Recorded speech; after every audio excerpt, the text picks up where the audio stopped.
Welcome, brave gourmands and culinary adventurers. Today we're diving into the perilous world of fugu, also known as pufferfish, Japan's notorious death fish. Fugu is a delicacy that's as risky as it is revered, and the mere mention of it conjures up images of daring diners and expert chefs playing a game of culinary Russian roulette. So, how did a fish with a reputation for poison that can kill you faster than you can say, "Sushi please," become a delicacy? Grab your chopsticks, and maybe a good luck charm, and let's unravel the mystery of fugu. First things first, what makes fugu? Well, fugu. It's the neurotoxin, my friends. The pufferfish, especially the Japanese tora fugu, contains a substance called tetrodotoxin. Imagine a venom so potent it's said to be up to 1,200 times more toxic than cyanide. That's right. One slip up, and you're in for a very short dinner party. Tetrodotoxin is a natural defense for the pufferfish, warding off would-be predators. And it's no joke, this stuff can cause paralysis and respiratory failure in humans. But wait, don't toss your chopsticks just yet. In the right hands, this deadly fish becomes a delicious delicacy. It's all about trust, skill, and perhaps a dash of thrill-seeking. The history of fugu goes way back, even before sushi was invented. Archaeological evidence shows that ancient Japanese were aware of the pufferfish's lethal properties as far back as 10,000 years ago. Imagine prehistoric people eyeing this strange ballooning fish thinking, is it worth it? The answer apparently was yes, though there were likely a few casualties along the way. During the Edo period, 1603 to 1868, fugu was banned in many regions. Samurai lords would rather keep their warriors alive than risk death by dinner. But not everyone agreed with the ban. The people of Shimonoseki, a port town, defied the fugu prohibition, refining their technique and eventually transforming fugu into a culinary masterpiece. Fast forward to the Meiji era, 1868 to 1912, a time when Japan opened its doors to the world. While most of Japan was still hesitant about fugu, Shimonoseki doubled down on their pufferfish prowess. They perfected the art of preparing fugu sashimi, served paper thin to highlight its delicate, almost ethereal flavour. Around this time, fugu transitioned from being a forbidden food to an elite delicacy, enjoyed by royalty, the rich, and the bravest souls in Japan. If you had fugu on your table, you were either very wealthy or very brave, or both. Now, you might wonder, who's crazy enough to prepare this ticking time bomb? The answer is highly trained, rigorously tested fugu chefs. Becoming a certified fugu chef is no simple task. It involves years of apprenticeship, hundreds of hours of practice, and a government-regulated examination that includes written, practical, and even tasting tests. Yes, that's right. The chefs have to eat their own fugu dishes to prove they won't, die. Fugu chefs are a unique breed, and there's a sense of honour and thrill in their work. They know their clients are placing immense trust in them. One wrong slice could lead to disaster, but that's exactly why diners keep coming back. Fugu chefs aren't just serving food, they're serving an experience that blends flavour with the allure of danger. Thanks to its deadly allure, fugu has made appearances in pop culture, symbolising both bravery and the limits of human curiosity. Fugu's famous moment in the Western world came in an episode of The Simpsons, where Homer tries fugu and, convinced he has mere hours to live, embarks on a bucket list journey. But it's not just on TV. Fugu also has a place in Japanese art, literature, and even song. It's a symbol of the fine line between risk and reward, and has been portrayed as a mysterious, forbidden delight that only the truly daring seek out. Our next tale involves a legendary Japanese actor who took his love for drama a bit too far and paid the ultimate price. Bandō Mitsugorō VIII wasn't just any kabuki actor. He was a certified national living treasure, revered for his skill and artistry on stage. Known for his commanding presence, Bando had built a life playing characters of strength, fearlessness, and honor. But one fateful night in January 1975, his desire to flirt with danger led him to challenge the Fugu in a way few would dare. The setting was Kyoto, a city known for its strict culinary traditions, especially when it comes to Fugu.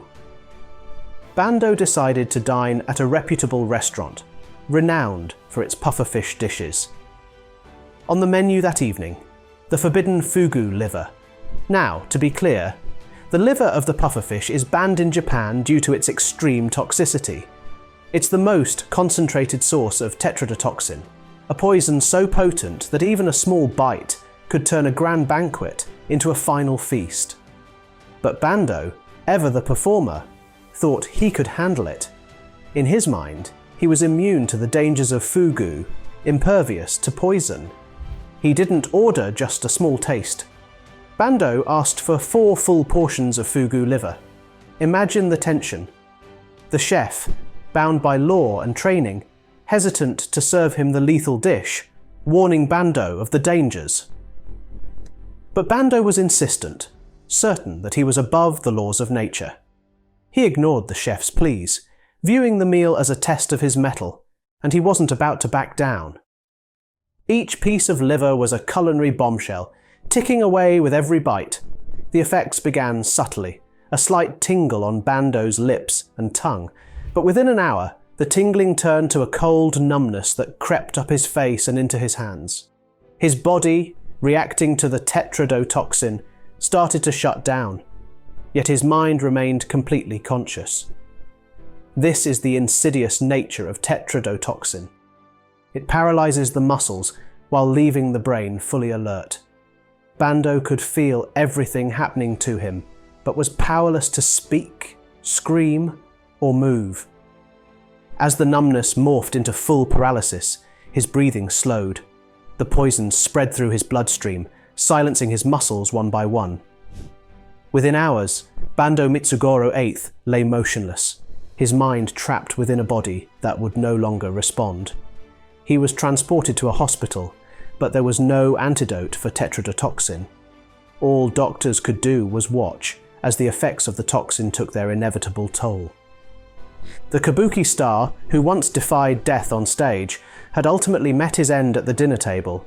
His death sent shockwaves through Japan, turning his tragic fate into a national cautionary tale. Since then, Bando's story has been retold countless times, a warning against overestimating one's strength when facing a toxin as deadly as tetrodotoxin. Now, let's address the big question. Is Fugu worth it? What does it taste like? Critics describe Fugu as delicate, with a light, almost sweet flavour. The texture is a bit chewy, and the flavour is subtle, so it's often enjoyed with dipping sauces and garnishes. Fugu sashimi, cut so thin it's translucent, is almost an art form in itself, each piece arranged like petals on a flower. But more than taste, Fugu is about the experience. There's a thrill in every bite, knowing the risk involved. It's like eating a 5-star meal on a roller coaster, a rush of flavours mixed with the feeling of living on the edge. For many, that's exactly the appeal. Today, Fugu is more accessible than ever. Well, if you're in Japan, that is. The fish is served at specialty restaurants across the country, and government regulations make sure only certified chefs are allowed to prepare it. Even the Emperor of Japan is banned from eating Fugu to avoid any unfortunate incidents. Outside Japan, importing Fugu is regulated, and only a few licensed importers are allowed to ship the fish to select restaurants abroad. And although modern chefs have gotten better at handling Fugu, the allure remains. It's still a rare and expensive treat, with that unmistakable dash of danger. Before we close out, here are some fun facts to make you the most interesting person at your next dinner party. Fugu liver, the forbidden cut. The liver of the fugu is known as the most poisonous part, yet for years it was considered a delicacy. Many chefs have tried to find a way to serve it safely, but to this day, it's banned due to the high risk. Self-defense on display. When fugu senses danger, it puffs up into a spiky ball, making itself harder to swallow. It's like nature's built-in warning that says, "Eat at your own risk." The price of thrill. A single fugu meal can cost hundreds of dollars. Yes, you're paying for quality, expertise, and perhaps a bit of adrenaline on the side. Fugu poison as a medical treatment. Some scientists are studying tetrodotoxin for its potential use in pain relief, as it can block nerve channels. Who knew the death fish might one day save lives? Fugu and chips. Anyone? The idea of fugu has even inspired dishes in other countries, where chefs attempt to replicate the taste without the risk. But without the thrill, is it really fugu? So there you have it. The rich, risky history of fugu, the fish that flirts with death. It's a delicacy that turns a meal into an adventure, a chef's skill into an art form, and a diner's trust into an unforgettable experience. If you're ever in Japan and feel particularly adventurous, maybe you'll want to seek out a fugu restaurant and give it a try. Just remember, every bite comes with a bit of history, a lot of skill, and a thrill that can't be found in any other dish. Thanks for tuning in to today's culinary journey through history's deadliest delicacy. Don't forget to hit that subscribe button, like, and share with your fellow food history buffs. And as always, eat wisely. Or should I say safely?